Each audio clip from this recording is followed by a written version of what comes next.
দুর্নীতিমুক্ত দেশ প্রত্যাশা তারেক রহমানের। জানালেন ক্ষমতায় এলে শিক্ষায় বরাদ্দ বাড়াবে বিএনপি, কারিকুলামে আনবে পরিবর্তন। মত পার্থক্য ভুলে সব দলকে নির্বাচনে আসার আহ্বান মির্জা ফখরুলের। সনদ বাস্তবায়নের খসড়া দেখে সই করবে এনসিপি, জানিয়েছেন আক্তার। গুমের সব অভিযোগ তদন্তের তাগিদ জাতিসংঘের। জড়িত সামরিক বেসামরিক কাউকেই যেন ছাড় দেয়া না হয়, দাবি স্বজনদের।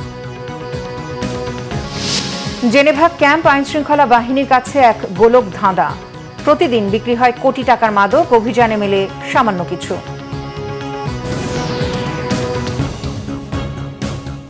দেখছিলেন ক্রাউন সিমেন্ট সংবাদ শিরোনাম, এবারে বিস্তারিত। বিএনপির ভারপ্রাপ্ত চেয়ারম্যান তারেক রহমান বলেছেন, বিএনপি রাষ্ট্র পরিচালনার দায়িত্ব পেলে শিক্ষাক্ষেত্রে বরাদ্দ বাড়াবে। কারিকুলামে পরিবর্তন আনতে এরই মধ্যে বিশেষজ্ঞদের একটি কমিটি কাজ করছে বলে জানিয়েছেন। প্রাথমিক থেকেই শিক্ষার্থীদের দুর্নীতি বিরোধী শিক্ষা দিলে দেশকে দুর্নীতিমুক্ত করা সম্ভব। কিশোরগঞ্জের পাকুন্দিয়ায় শিক্ষার্থীদের সাথে প্রশ্নোত্তর অনুষ্ঠানে তিনি এসব কথা বলেন। আহমেদ সারওয়ারের রিপোর্ট।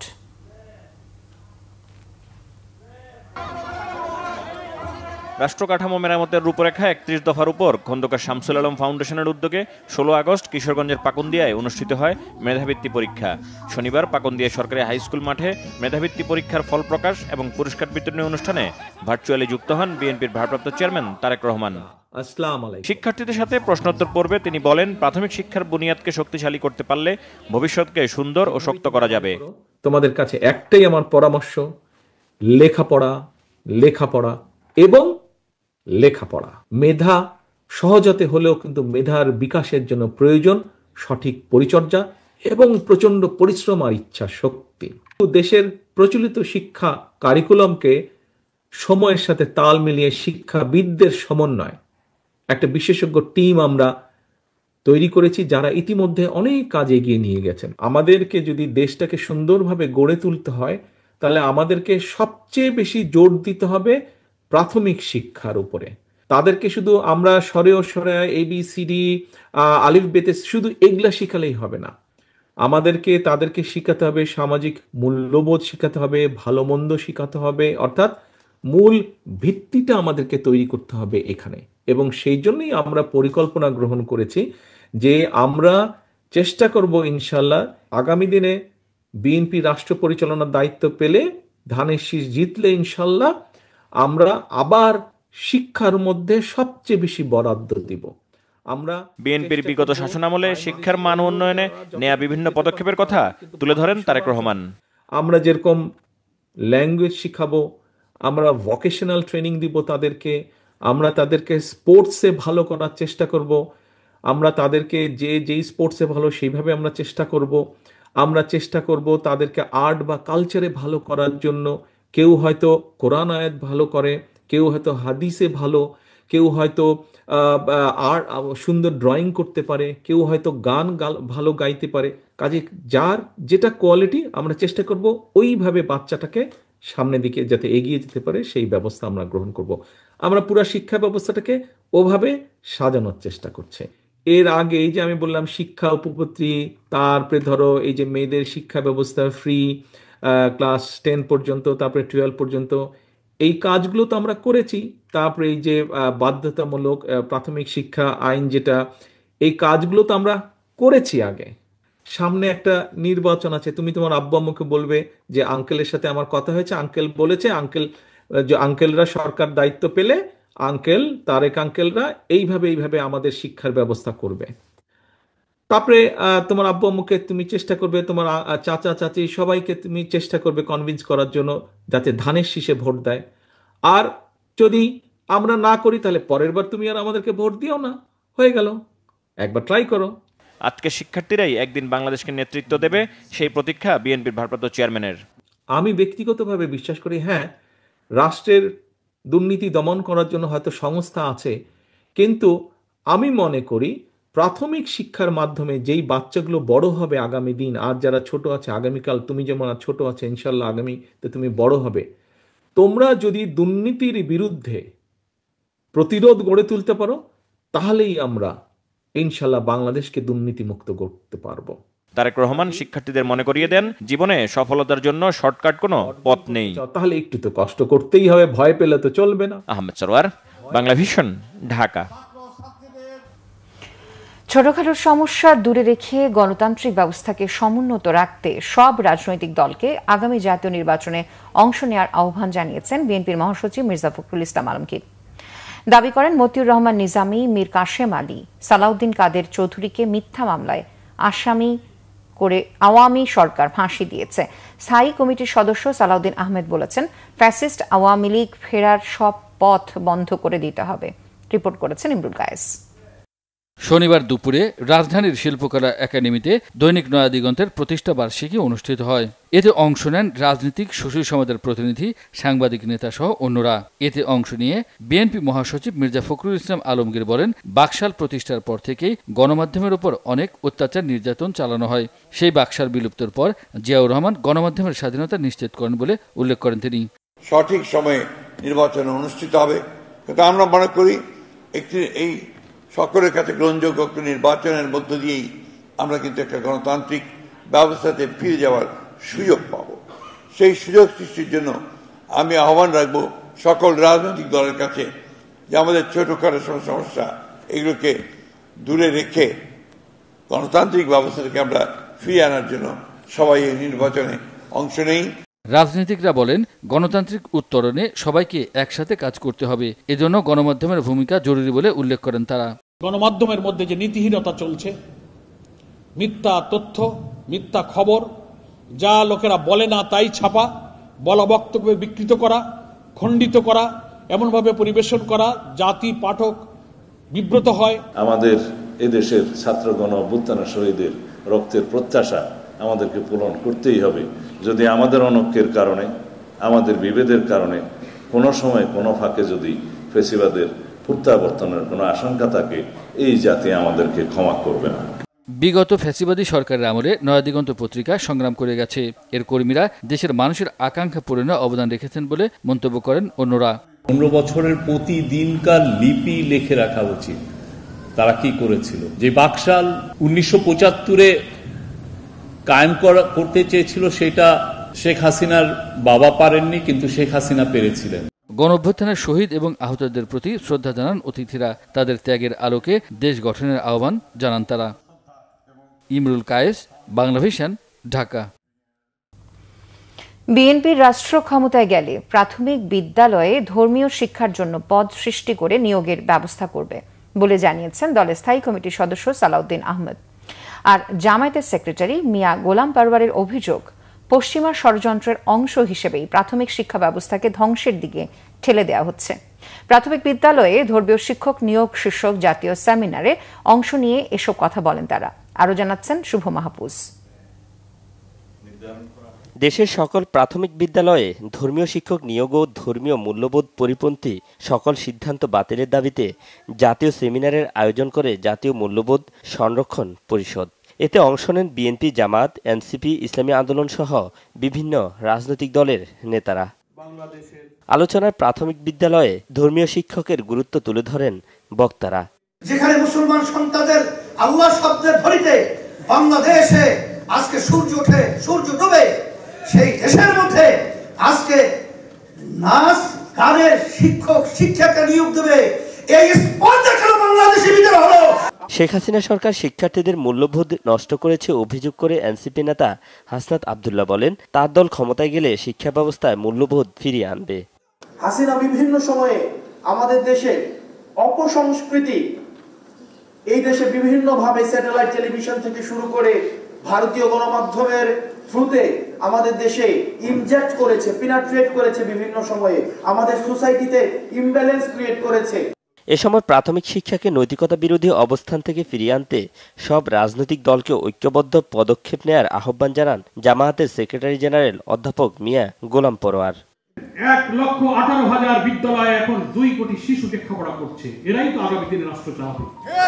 এর মাথায় যদি যৌনতা ঢুকিয়ে দেন, সমকামিতা ঢুকিয়ে দেন, অশ্লীলতা ঢুকিয়ে দেন, আমার জাতীয় সভ্যতা, সংস্কৃতি, জাতিসত্তা, মূল্যবোধ বিরোধী চেতনা এখনই যদি ঢুকিয়ে দেন, তো এই সভ্যতা একদিন ধপাস করে পড়ে চুরমার হয়ে যাবে। এই সভ্যতা, ঐচিত্র্যের এবং সভ্যতার বিশাল ইমারত যেন ধসে পড়ে যায়, দাঁড়িয়ে থাকতে না পারে, এটা হচ্ছে সেই পশ্চিমাদের একটি ষড়যন্ত্র। আর বিএনপির স্থায়ী কমিটির সদস্য সালাহ উদ্দিন আহমেদ বলেন, ক্ষমতায় গেলে প্রাথমিকে ধর্মীয় শিক্ষার জন্য পদ সৃষ্টি করে নিয়োগের ব্যবস্থা করবে বিএনপি। যদি আমাদেরকে সরকার পরিচালনার বা রাষ্ট্র পরিচালনার দায়িত্ব আল্লাহ রাব্বুল আলামিন দেয়, জনগণ দায়িত্ব দেয়, তবে আমরা বাংলাদেশের শতকরা 90% মুসলমানের দেশে ধর্ম ও নৈতিকতা শিক্ষার জন্য প্রাথমিক পর্যায়ে পদ সৃজন করে সেখানে নিয়োগের ব্যবস্থা করব ইনশাআল্লাহ। জাতিকে কাঙ্ক্ষিত উন্নতির দিকে নিয়ে যেতে হলে ঐক্যের বিকল্প নেই বলেও মন্তব্য করেন সালাহ উদ্দিন আহমেদ। শুভ মাহফুজ, বাংলা ভিশন, ঢাকা। জাতীয় নাগরিক পার্টি এনসিপির সদস্য সচিব আক্তার হোসেন বলেছেন, জুলাই সনদ বাস্তবায়নের আদেশের খসড়া জাতির কাছে উপস্থাপন করতে হবে। সেটি পুরোপুরি পর্যবেক্ষণ করে তারা জুলাই সনদে স্বাক্ষর করবেন।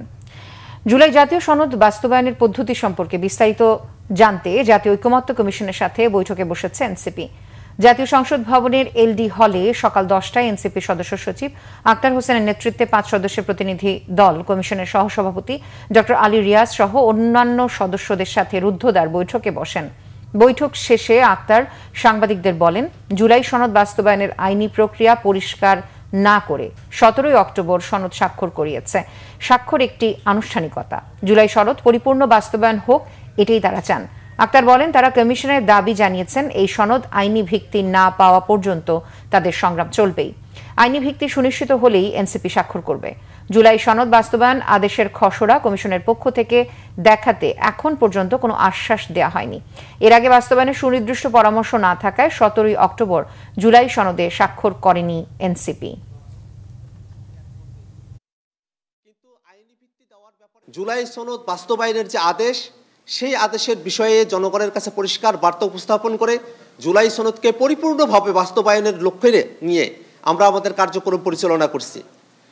যদিও গত 17 তারিখের জুলাই সনদ স্বাক্ষর অনুষ্ঠানে আমরা অংশগ্রহণ করি নাই, কিন্তু অনেক আগে থেকেই আমরা এই কথা বলে আসছি যে জুলাই সনদের যতটুকু অর্জন, সেটাকেও যদি পরিপূর্ণভাবে আমরা বাস্তবায়ন করতে চাই, তাহলে অবশ্যই এই বাস্তবায়নের পথরেখা জাতির কাছে পরিষ্কার করতে হবে। গুমে জড়িত ও পরিকল্পনাকারীদের দৃষ্টান্তমূলকভাবে আইনের আওতায় আনার দাবি ভুক্তভোগীদের। তারা চান এই অপরাধে জড়িত সামরিক বেসামরিক কাউকেই যেন ছাড় দেয়া না হয়। গুম কমিশনে দায়েরকৃত সব অভিযোগই তদন্তের তাগিদ দেন জাতিসংঘের হেড অফ মিশন হুমা খান। শিল্প উপদেষ্টা আদিলুর রহমানের আশ্বাস, উচিত বিচার হবে, ঘটবে অন্যায়ের সমাপ্তি। রিপোর্ট আসমা আক্তার নুপুরের। গুমের নিষ্ঠুর শিকার ব্যারিস্টার মীর আহমেদ বিন কাশেম আরমানের লেখা আয়নাঘরের সাক্ষী গুম জীবনের 8 বছর শীর্ষক বইয়ের মোড়ক উন্মোচন এবং গুম বিষয়ে ডাকসুর সেমিনার। ঢাকা বিশ্ববিদ্যালয়ের শেখ মুজিবুর রহমান হলে সেমিনারে যোগ দেন উপদেষ্টা, জাতিসংঘের প্রতিনিধি, গুমের শিকার ও স্বজন সহ অনেকে। গুমের শিকার ও তাদের স্বজনরা তুলে ধরেন আওয়ামী লীগ আমলে তাদের উপর চলার নির্যাতনের কথা। সুমন ভাইয়ের আর্তনাদ ছড়িয়েছে, বাবা তুমি আমার সুমনকে দেখছো? তখন বলি না, আসুক যত বিপদ, আসুক যত হুমকি, যেমন এই দেশ থেকে।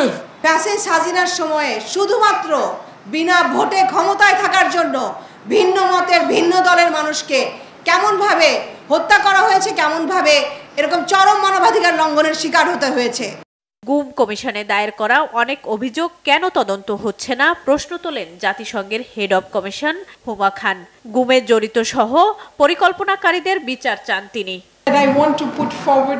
গুম কমিশনে অভিযোগ জমা হয়েছে, তার অনেকগুলো তদন্ত হচ্ছে না, তা নিয়ে প্রশ্ন তোলা উচিত। গুমের সাথে যারা জড়িত তাদের সাথে পরিকল্পনাকারীদেরও বিচারের আওতায় আনতে হবে। গুমে জড়িতদের বিচারে ছাড় দিলে আবারও আন্দোলনের হুঁশিয়ারি দেন ডাকসু ভিপি সাদিক কায়েম। এই সেনাবাহিনীর মধ্যে যারা কিলার জেনারেল আছে, তারা এই দেশের শত্রু, তারা এই জাতির শত্রু, তারা জুলাইয়ের আমাদের শহীদদের যে আকাঙ্ক্ষা, সে আকাঙ্ক্ষা বাস্তবায়নের পথে তারা এই জাতির শত্রু। তাদেরকে বিচারের আওতায় নিয়ে আসতে হবে। কিন্তু আজকে দুর্ভাগ্যের বিষয়, আজকে আমরা দেখতে পাচ্ছি এই কিলার জেনারেলদেরকে তাদেরকে এসি প্রিজন বের করে নিয়ে আসা হচ্ছে। তাদেরকে যেখানে রাখা হচ্ছে সেখানে তাদেরকে এসির ব্যবস্থা করা হচ্ছে। এটা পুরো জাতির জন্য লজ্জা।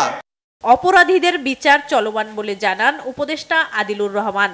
আইনের শাসন প্রতিষ্ঠার জন্য অপরাধীদের বিচারের জন্য চেষ্টা চলছে, বিচার প্রক্রিয়াও শুরু হয়েছে। আশা করব বাংলাদেশের জনগণ এবং যারা নিপীড়িত মানুষ বিচার পাবেন এবং অন্যায়ের পরিসমাপ্তি ঘটবে। ফ্যাসিবাদ রুখতে সব পক্ষকে এক থাকার আহ্বানও জানান তিনি। ঐক্যবদ্ধভাবে। আসমা আক্তার নূপুর, বাংলা ভিশন, ঢাকা। রাজধানীর মোহাম্মদপুর জেনেভা ক্যাম্প আইন শৃঙ্খলা বাহিনীর কাছে হয়ে উঠেছে এক গোলক ধাঁধা, যেখানে প্রতিদিন বিক্রি হয় কোটি টাকার মাদক, অথচ অভিযানে মেলে নামমাত্র সামান্য কিছু। বিভিন্ন সময় অভিযানে মাদক কারবারিদের গ্রেফতার করা হলেও ফের জামিনে বেরিয়ে পড়ে তারা। এ নিয়ে স্থানীয়দের মধ্যে রয়েছে ব্যাপক ক্ষোভ। রিপোর্ট ফজলে রাব্বির, ক্যামেরায় ইনামুল হাবিব। দিনে দুপুরে চলছে গুলি, কারো হাতে পিস্তল, আবার কারো হাতে শটগান। ঘটনাস্থল মোহাম্মদপুর জেনেভা ক্যাম্প। রাজনৈতিক পট পরিবর্তনের পর মোহাম্মদপুর ও আদাবর থানা থেকে লুট হয় প্রচুর অস্ত্র, যে অস্ত্রের ঝনঝনানিতে অশান্ত জেনেভা ক্যাম্প। বিভিন্ন সময় আইন শৃঙ্খলা বাহিনী অভিযান চালালেও দমেনি ক্যাম্পটির মাদক কারবারিরা। প্রায়শই হচ্ছে সংঘর্ষ। বহু বছর ধরে জেনেভা ক্যাম্প কেন্দ্রিক মাদক ব্যবসা বুনিয়া সোহেলের নিয়ন্ত্রণে। এই কাজে তার সহযোগী বড় ভাই টুনটুন বুনিয়া, ডানহাত এসকে নাসিম। তাদের বিপরীতে মাদকের আরেক কারবারি চুয়া সেলিম। সম্প্রতি বুনিয়া সোহেল ও তার বেশ কয়েকজন সহযোগীকে গ্রেপ্তার করা হলেও ফের জামিনে বের হয়ে আসেন তারা। অভিযান হইব যদি 5টা বাজে, দুপুর 12টা বাজে খবর আয় পরে যে অভিযান করব। কালকে যে পুলিশ যে ধরা মানুষ যে ধরছে ওরা হিরোইনসি গাঞ্জটি, বড় আসামি তো একটাও না। পুলিশ আছে, আর্মি আছে, ওই টাকা পয়সা 1000 টাকাও ছাড়ে না। যে মাদক বিক্রি করে ধরেন, ওর বড়টা ধরেন, মাদক নিয়ে যান, ওরে সাজা দেন, 3 দিন পরে আবার জেল থেকে ছুটে যায়। এটা কি ধরনের আপনার আইন কানুন? শোষণ ঠিক আছে, ধরে নিয়ে যায়, কিন্তু ওরা কোর্ট থেকে আবার জামিনে চলে আসে, আইসা আবার মাদক বেচে, আবার এখানে বোমা শুরু হয়ে যায়। আর আমাদের জনগণও ঠিক নাই, যদি জনগণ চায় তো একদিনে মাদক শেষ করে দিব। পুলিশ বলছে সামাজিক ও নৈতিক অবক্ষয়ের কারণে কমছে না জেনেভা ক্যাম্পের অস্থিরতা। এই পুলিশ কর্মকর্তার দাবি, আগের তুলনায় কিছুটা কমেছে ক্যাম্পটির মাদক ব্যবসা।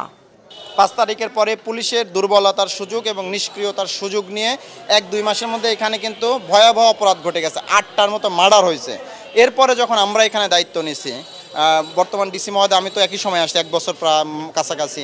এই সময়ের মধ্যে এখানে যদি বড়ভাবে দাঁড়ান, এই 2টা ঘটনা, 2টা মার্ডারের ঘটনা ঘটছে। এছাড়া বাকি সময়টা কিন্তু শতভাগ এখানে নিরাপদ ছিল। জেনেভা ক্যাম্পে তো লিগ্যাল সমস্যার চেয়ে সামাজিক সমস্যা বেশি। কারণ এখানে একটা মানুষ জব, ধরেন আমি মাদক ব্যবসায়ী, খেয়াল করেন, আমি জেনেভা ক্যাম্পের বাসিন্দা, আমি আজকে মাদক ব্যবসা ছেড়ে দিলাম, আমি কালকে কি করব? আমি তো জেনেভা ক্যাম্পের বাইরে যেতে পারতেছি না। এর বাইরে আমার কোনো দুনিয়া নাই, কোনো পরিচিত লোক নাই, আমাকে কেউ চাকরিতে নিবে না, দিবে না, আমার শিক্ষাগত যোগ্যতা নেই। তাইলে আমি মাদক ব্যবসা ছেড়ে দিলে করব কি? আমাকে তো বিকল্প দেখাইতে হবে। জেনেভা ক্যাম্প কেন্দ্রিক মাদক ব্যবসার নিয়ন্ত্রণ নিয়ে নানা কাহিনী ও ঘটনা বহুদিনের। এলাকাবাসীর চাওয়া ছিল রাজনৈতিক পট পরিবর্তন ও অরাজনৈতিক সরকারের আমলে এতে লাগাম পড়বে। ফজলে রাব্বি, বাংলা ভিশন, ঢাকা। গাজীপুর 1 আসনে বিএনপির সম্ভাব্য প্রার্থী ডক্টর ব্যারিস্টার চৌধুরী ইশরাক আহমেদ সিদ্দিকের প্রতি সাধারণ মানুষের আগ্রহ দিন দিন বাড়ছে। মনোনয়ন পেলে আগামী নির্বাচনে ধানের শীষ মার্কায় বিপুল ভোটে বিজয়ী হবেন বলে আশা সাধারণ ভোটারদের। গাজীপুর থেকে আমির হোসেনের ক্যামেরায় মীর মোহাম্মদ ফারুকের রিপোর্ট। গাজীপুরের কালিয়াকৈর উপজেলার পৌরসভা এবং গাজীপুর সিটি কর্পোরেশনের ৭ থেকে ১২ নম্বর ওয়ার্ড নিয়ে গাজীপুর ১। এই আসনে ভোটার ৪,৩৯,৪৪১ জন। ষষ্ঠ সংসদ নির্বাচনে বিএনপির প্রার্থী চৌধুরী তানভীর আহমেদ সিদ্দিকী এই আসন থেকে নির্বাচিত হন। যে আমি সদস্য সচিব হওয়ার পরে আমরা জেলার বিভিন্ন আসনটিতে আগামী নির্বাচনে বিএনপি থেকে প্রতিদ্বন্দ্বিতা করতে চান বিএনপি স্থায়ী কমিটির সাবেক সদস্য চৌধুরী তানভীর আহমেদ সিদ্দিকীর কনিষ্ঠ পুত্র গাজীপুর জেলা বিএনপির সদস্য সচিব ব্যারিস্টার চৌধুরী ইশরাক আহমেদ সিদ্দিকী। বিএনপি থেকে মনোনয়ন পেলে নির্বাচনের সকল শ্রেণী পেশার লোকজনকে নিয়ে মাঠে কাজ করতে চান তিনি। দল মত নির্বিশেষে আমরা সবাইকে বিএনপি সবাইকে দিয়ে আমরা কাজ করার চেষ্টা করছি। আমাদের মূল উদ্দেশ্য হচ্ছে জনাব তারেক রহমান সাহেবের হাতকে শক্তিশালী করা, দলকে সমৃদ্ধ করা, দলকে শক্তিশালী করা এবং আমি জেলা সদস্য সচিব হিসাবে আমাদের জেলায় যে ৬টা সিট আছে সেই ৬টা সিটে কিভাবে ধানের শীষের প্রার্থীকে আমরা বিজয়ী করে আনতে পারবো সেই বিষয়ে সক্রিয়ভাবে কাজ করা। এরই মধ্যে তিনি কালিয়াকৈরের সাধারণ মানুষের মাঝে সাড়া ফেলেছেন, তাকে নিয়ে অনেক প্রত্যাশা তাদের। কালিয়াকৈর এক আসনের মানুষ ওনার শিক্ষাগত যোগ্যতা, ওনার ফ্যামিলিগত ব্যাকগ্রাউন্ড, ওনার যে নীতি আদর্শ এগুলা কালিয়াকৈরের মানুষ তৃণমূল বিএনপি থেকে শুরু করে এবং সমস্ত জনগণ তাকে এক বাক্যে পছন্দ করে নিছেন। যদি ব্যারিস্টার সাহেব এখান থেকে মনোনয়ন দেয় বিপুল ভোটে এখান থেকে সেই বিজয়ী হবে। এই আসনে বিএনপির আরো কয়েকজন প্রার্থী প্রকাশ্যে ইশরাক সিদ্দিকীর বিরুদ্ধে নানা অপপ্রচার চালাচ্ছেন বলে অভিযোগ স্থানীয় নেতাকর্মীদের। আমাদের প্রতিটি ইউনিয়নের সকল নেতাকর্মী আমরা ঐক্যবদ্ধ। এখন আমাদের মূল উদ্দেশ্য হলো ধানের শীষকে বিজয়ী করা। শেষ আস্থা এই কালিয়াকৈরে সন্ত্রাস মুক্ত, চাঁদাবাজ মুক্ত, দখলদারিত্ব মুক্ত এবং মাদক মুক্ত কালিয়াকৈর গঠন করবে। এইটা হলো কালিয়াকৈরের মানুষের প্রত্যাশা। আগামী নির্বাচনে ব্যারিস্টার ইশরাক আহমেদ সিদ্দিকীকে দলীয় মনোনয়ন দেওয়া হলে বিপুল ভোটে বিজয়ী হয়ে গাজীপুর ১ আসনকে সন্ত্রাস, চাঁদাবাজ ও মাদকমুক্ত এলাকায় পরিণত করতে পারবেন বলেও প্রত্যাশা স্থানীয় নেতাকর্মী ও সাধারণ ভোটারদের। Bangla Vision news desk.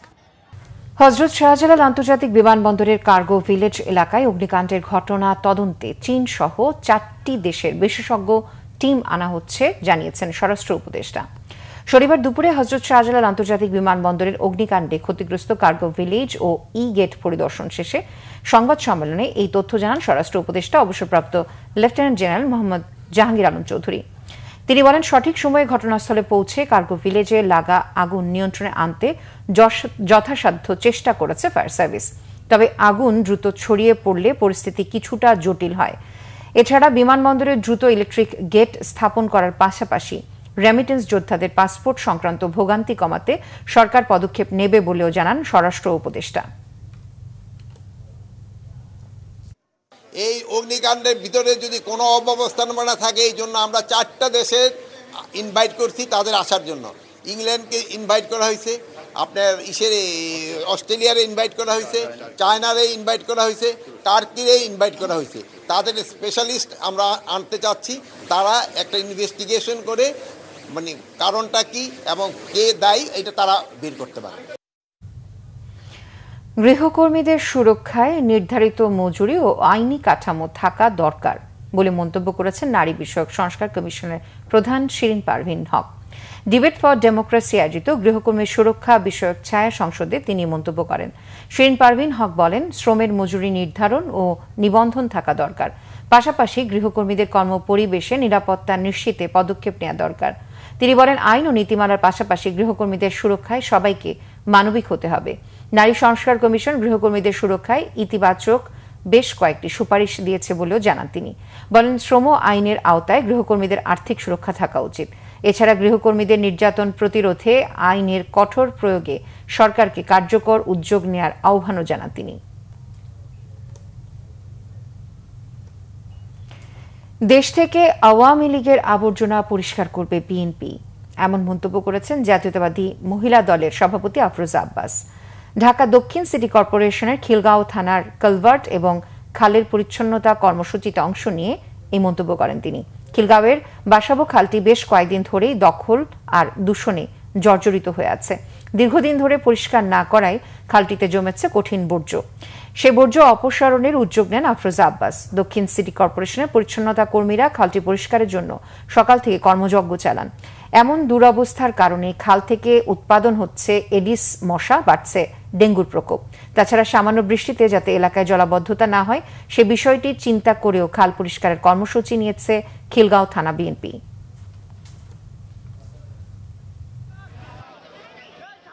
অন্যায়ের প্রতিবাদ করেছি এবং আমরা মামলা হামলার শিকার হয়েছি, বাড়ি ঘরে থাকতে পারি নাই, আমাদের ব্যবসা বাণিজ্য হারিয়েছি। সেই আমরা যখন ১৭ বছর যুদ্ধ করে এই স্বৈরাচারী হাসিনাকে পতন ঘটাতে পেরেছি, তাহলে কেন আমরা সকলে মিলে এই যে স্বৈরাচারী হাসিনা রেখে যাওয়া এই আবর্জনা কেন আমরা পরিষ্কার করতে পারবো না? এই আবর্জনা আমাদেরই পরিষ্কার করতে হবে। প্রথমবারের মতো যুক্তরাষ্ট্র থেকে ৫৬,৯৫৯ মেট্রিক টন গম নিয়ে চট্টগ্রাম বন্দরের বহির্নোঙরে পৌঁছেছে এমভি নর্থ স্ট্রাইড নামে একটি জাহাজ। যুক্তরাষ্ট্র ও বাংলাদেশ সরকারের মধ্যে স্বাক্ষরিত সমঝোতা স্মারকের আলোকে প্রথমবারের মতো G2G ভিত্তিতে যুক্তরাষ্ট্র থেকে গম আমদানি শুরু করেছে সরকার। চুক্তির আওতায় মোট ৪,৪০,০০০ মেট্রিক টন গম আমদানি করা হবে। প্রথম চালান হিসেবে ৫৬,৯৫৯ মেট্রিক টন গম নিয়ে জাহাজটি আজ বন্দরের বহির্নোঙরে পৌঁছায়। পরীক্ষার জন্য গমের নমুনা সংগ্রহ করেছে চট্টগ্রাম সমুদ্র বন্দর উদ্ভিদ সংনিরোধ কেন্দ্র। মান খারাপ না হলে দ্রুত খালাসের অনুমতি দেওয়ার কথা জানিয়েছে কেন্দ্রের উপপরিচালক ডক্টর মোহাম্মদ শাহ আলম। এর আগে বিভিন্ন দেশের উপর অতিরিক্ত শুল্ক আরোপের সময় বাংলাদেশের উপর ৩৫% সম্পূরক শুল্ক আরোপ করে ট্রাম্প প্রশাসন। শুল্ক থেকে বাঁচতে মার্কিন আমদানির পণ্যের উপর থেকে শুল্ক প্রত্যাহার ও কমানো এবং আমদানি বাড়ানোর পথে হাঁটে অন্তর্বর্তী সরকার। কখনো খালি গায়ে নিজ কার্যালয়ের সামনে বসে উপজেলা নির্বাহী কর্মকর্তাকে সম্বোধন করে চিৎকার চেঁচামেচি করছেন, আবার কখনো সাংবাদিকদের প্রশ্নের জবাবে গানের সুরে সুরে বলছেন মাদক সেবনের কথা। চট্টগ্রামের সন্দ্বীপ উপজেলার মাধ্যমিক শিক্ষা কর্মকর্তা মোহাম্মদ আসলাম খানের এমন কয়েকটি ভিডিও ক্লিপ ছড়িয়ে পড়েছে সোশ্যাল মিডিয়ায়। মোহাম্মদ আসলাম খান নামের এই শিক্ষা কর্মকর্তার বাড়ি ব্রাহ্মণবাড়িয়ার সরাইলে। গত ৯ অক্টোবর তিনি বান্দরবানের থানচি থেকে বদলি হয়ে সন্দ্বীপে যোগ দেন। গানে গানে মাদক গ্রহণের কথা বলার ভিডিওটি গত ২৩ অক্টোবর স্থানীয় এক সংবাদকর্মীকে সাক্ষাৎকার দেওয়ার সময় ধারণ করা। নওশাদ নামের স্থানীয় এক সাংবাদিক কিছু অভিযোগের বিষয়ে সন্দ্বীপ উপজেলা পরিষদে মাধ্যমিক শিক্ষা কর্মকর্তার সাক্ষাৎকার নিতে গেলে প্রশ্নের জবাব না দিয়ে অসংলগ্ন নানা কথাবার্তা বলতে থাকেন তিনি। এক ফাঁকে সুরে সুরে জানান মাদক নেয়ার কথাও। আরেক ভিডিওতে দেখা যায় ইউএনওকে সম্বোধন করে চিৎকার চেঁচামেচি করছেন, তবে ভিডিওটি কখন ধারণ করা তা নিশ্চিত হওয়া যায়নি। যুদ্ধ পরবর্তী গাজার শাসনভার একটি স্বাধীন টেকনোক্র্যাট কমিটির হাতে তুলে দিতে সম্মত হয়েছেন হামাস সহ ফিলিস্তিনি রাজনৈতিক দলগুলো। মিশরের রাজধানী কায়রোতে এক বৈঠকের পর এই সিদ্ধান্ত নেয় ফিলিস্তিনি দলগুলো। তবে স্বাধীন টেকনোক্র্যাট কমিটিতে কে বা কারা থাকবে তা নিয়ে নির্দিষ্ট কোনো তথ্য দেয়নি হামাস। এর আগে যুক্তরাষ্ট্রের প্রেসিডেন্ট ডোনাল্ড ট্রাম্প নিজেই গাজার দায়িত্ব নিতে চেয়েছেন, মোতায়েন করতে চেয়েছেন পুলিশ বাহিনী। তাই প্রশ্ন উঠেছে যুদ্ধবিরতির দ্বিতীয় ধাপে শাসন ব্যবস্থা ঠিক করতে গিয়ে শেষ পর্যন্ত যুদ্ধবিরতি টিকিয়ে রাখা সম্ভব হবে কিনা। শহীদ আরাফাতের ডেস্ক রিপোর্ট। তবে কি গাজার শাসন ব্যবস্থা থেকে সরে যাচ্ছে ফিলিস্তিনি স্বাধীনতাকামী সংগঠন হামাস? মিশরের রাজধানী কায়রোতে বৈঠকের পর এমন ইঙ্গিতই দিল সংগঠনটি। হামাস সহ প্রধান ফিলিস্তিনি রাজনৈতিক দলগুলো জানিয়েছে যুদ্ধ পরবর্তী গাজার শাসনভার একটি স্বাধীন টেকনোক্র্যাট কমিটির হাতে তুলে দিতে সম্মত তারা। ওই কমিটি আরব দেশগুলো এবং আন্তর্জাতিক প্রতিষ্ঠানগুলোর সহযোগিতা নিয়ে ফিলিস্তিনিদের মৌলিক এবং পরিষেবার বিষয়গুলো পরিচালনা করবে। হামাস শাসন ব্যবস্থা থেকে সরে এসে একটি স্বাধীন ফিলিস্তিন টেকনোক্র্যাট কমিটির হাতে শাসনভার তুলে দিতে চায়, কিন্তু যুক্তরাষ্ট্র বিশেষ করে মার্কিন প্রেসিডেন্ট যুদ্ধবিরতি কার্যকরের জন্য যেই শর্ত জুড়ে দিয়েছিলেন তাতে কিন্তু হামাসের এই শর্ত অকার্যকর হয়ে যাবে। কেননা ট্রাম্পের শর্ত অনুযায়ী ফিলিস্তিনিরা নয়, তিনি নিজেই এই ভূখণ্ডের দায়িত্বে থাকবেন, সাথে অন্য পশ্চিমাদেরও দায়িত্ব দেওয়া হবে। চলতি মাসে যুদ্ধবিরতি শুরু হওয়ার পর থেকেই গাজার শাসন ব্যবস্থা নিয়ে টানাটানি চলছে। এতে যুদ্ধবিরতি টিকে থাকা নিয়েই এখন প্রশ্ন তৈরি হয়েছে। যুদ্ধবিরতির পরও ফিলিস্তিনের গাজায় ১৫ লাখের বেশি ফিলিস্তিনি দুর্বিষহ জীবনযাপন করছেন। খাদ্য পানির অভাবের পাশাপাশি বসবাসের জায়গাটুকুও নেই তাদের ভাগ্যে। জাতিসংঘের তথ্য মতে যুদ্ধের শুরু থেকে ৮ জুলাই পর্যন্ত গাজায় ১,৯৩,০০০ বাড়িঘর গুড়িয়ে দিয়েছে ইসরায়েল। সমীক্ষা অনুযায়ী ভূখণ্ডটির প্রায় ৮০% ভবন ধ্বংসস্তূপে পরিণত করেছে নেতানিয়াহু বাহিনী। এসব ভবনের ধ্বংসাবশেষের পরিমাণ ৬ কোটি ১০ লাখ টনের বেশি। যুদ্ধবিরতির পর উত্তর গাজা সহ ভূখণ্ডটির বিভিন্ন স্থানে ফিরতে শুরু করেছে ফিলিস্তিনিরা। তবে এই ধ্বংসাবশেষ অপসারণ করে নতুন করে বাড়ি নির্মাণ করবে বা বসবাসের উপযোগী করে তুলবে সেই সামর্থ্য নেই অধিকাংশ ফিলিস্তিনির। এর মধ্যে খাদ্য সরবরাহ স্বাভাবিক না হওয়ায় খাদ্যের অভাবে আছে লাখো ফিলিস্তিনি। এদিকে গাজার পর পশ্চিম তীরে হামলা ও ধরপাকড় বাড়িয়েছে নেতানিয়াহু বাহিনী। শুক্রবার এক ফিলিস্তিনিকে হত্যার পর 2 জনকে আটক করে ইসরায়েলি বাহিনী। Shahid Arafat, Bangla Vision news desk. একই সময়ে এশিয়ান আর্চারি চ্যাম্পিয়নশিপ ও আন্তর্জাতিক প্রীতি ফুটবল ম্যাচ আয়োজন নিয়ে মুখোমুখি অবস্থানে আর্চারি ও ফুটবল ফেডারেশন। দেশের ভাবমূর্তির কথা চিন্তা করে অন্তত সেমিফাইনাল পর্যন্ত জাতীয় স্টেডিয়ামে বরাদ্দ চেয়েছে আর্চারি ফেডারেশন। তবে যুব ক্রীড়া উপদেষ্টা সাফ জানিয়ে দিয়েছেন অগ্রাধিকার পাবে ফুটবল। আর্মি অথবা কমলাপুর স্টেডিয়ামে টুর্নামেন্ট সরিয়ে নেওয়ার পরামর্শ দেন তিনি। মনির হোসেন খানের রিপোর্ট।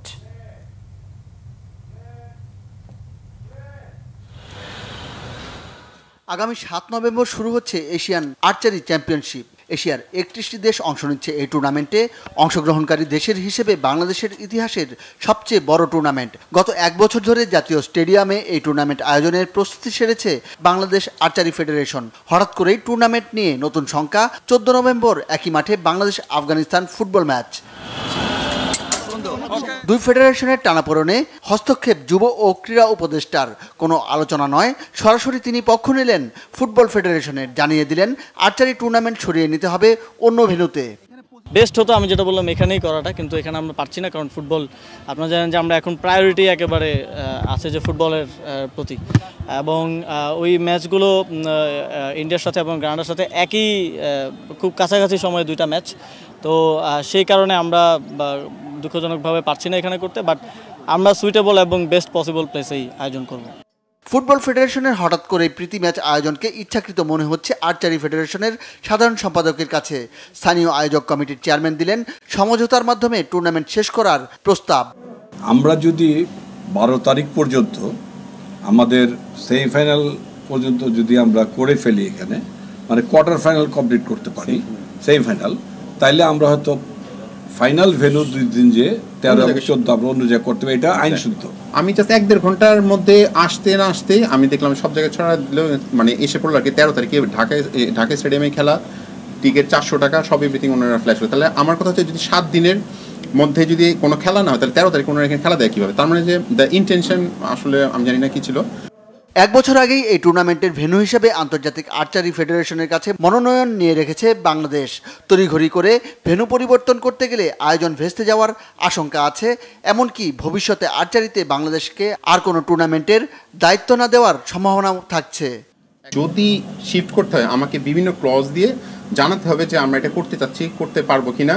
তখন এটা অ্যাকচুয়ালি আপনারা নিজেই বুঝতেন এটা আমাদের অর্গানাইজিং একটা ব্যর্থতা হবে। এখন এই মুহূর্তে আমরা ডেটও চেঞ্জ করতে পারছি না, কোনো কিছু করতে পারছি না। এখন একটা জরিমানা পেনাল্টিও হতে পারে, এটা ওয়ার্ল্ড আর্চারি। যেমন আমি একটা উদাহরণ হিসেবে বলতে পারি, ইরান একবার এই কাজ করছিল, এখন পর্যন্ত তারা কোনো ভেন্যু পায়নি, হোস্ট হতে পারেনি।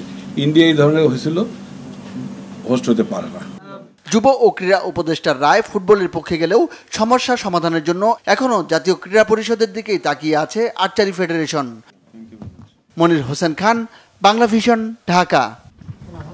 ফুটবল মেজর লিগ সকারে আবারও জোড়া গোল করলেন লিওনেল মেসি। তাতে MLS কাপে প্রথম প্লে অফ ম্যাচে নাশভিল এফসিকে 3-1 গোলে হারিয়েছে ইন্টার মায়ামি। মেজর লিগ সকারের এই মৌসুমে ট্রফি শূন্য ইন্টার মায়ামি। তবে MLS কাপে ইন্টার্ন কনফারেন্সের সেমিফাইনালে ওঠার সুযোগ আছে মেসি সুয়ারেজদের। সেজন্য নাশভিল এফসির বিপক্ষে 2 নভেম্বর দ্বিতীয় প্লে অফ ম্যাচে জিততে হবে মায়ামিকে। তবে ওই ম্যাচে হেরে গেলে 8 নভেম্বর তৃতীয় প্লে অফ ম্যাচে খেলার সুযোগ পাবে মেসিরা। শনিবার নিজেদের হোম ম্যাচে চেজ স্টেডিয়ামে শুরু থেকেই ভালো খেলেই জয় পেয়েছে মায়ামি। 19 মিনিটে লুইস সুয়ারেজের ক্রসে ড্রাইভিং হেডে গোল করে দলকে এগিয়ে নেন মেসি। বিরতির পরও দাপুটে খেলেছে মায়ামি। 62 মিনিটে আলেনদের গোলে 2-1 লিড নেয় তারা। এই গোলে আর ম্যাচের ইনুজির সময়ে দলের তৃতীয় এবং নিজের দ্বিতীয় গোলটি করেন আর্জেন্টাইন অধিনায়ক। নাশভিলের গোলরক্ষক ও ডিফেন্ডারের ভুলে পোস্টের কাছাকাছি জায়গায় বল পেয়ে জালে জড়ান মেসি। ক্যারিয়ারের এটি 891তম গোল মেসির। আর এই বছর মেজর লিগের সব আসর মিলিয়ে সর্বোচ্চ 39 গোল করে রেকর্ড গড়লেন মেসি। এর আগে মেজর লিগে এক ক্যালেন্ডার বর্ষে সর্বোচ্চ 38 গোল করেছিলেন ডেনিস বুয়াঙ্গা ও কার্লোস ভেলা। মেসি সেই রেকর্ড ভেঙে দিলেন। আর এই ম্যাচের আগে মেজর লিগে এই মৌসুমে 28 ম্যাচে সর্বোচ্চ 29 গোল করে MLS কমিশনার ডন গার্বারের হাত থেকে গোল্ডেন বুট ট্রফি নেন মেসি।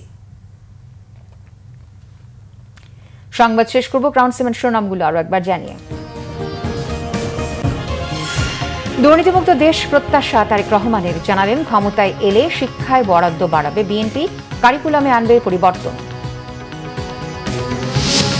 মত পার্থক্য ভুলে সব দলকে নির্বাচনে আসার আহ্বান মির্জা ফখরুলের, সনদ বাস্তবায়নের খসড়া দেখে সই করবে এনসিপি, জানিয়েছেন আখতার। গুমের সব অভিযোগ তদন্তের তাগিদ জাতিসংঘের, জড়িত সামরিক বেসামরিক কাউকেই যেন ছাড় না দেয়া হয়, দাবি স্বজনদের। জেনেভা ক্যাম্প আইন শৃঙ্খলা বাহিনীর কাছে এক গোলক ধাঁধা, প্রতিদিন বিক্রি হয় কোটি টাকার মাদক, অভিযানে মেলে সামান্য কিছু।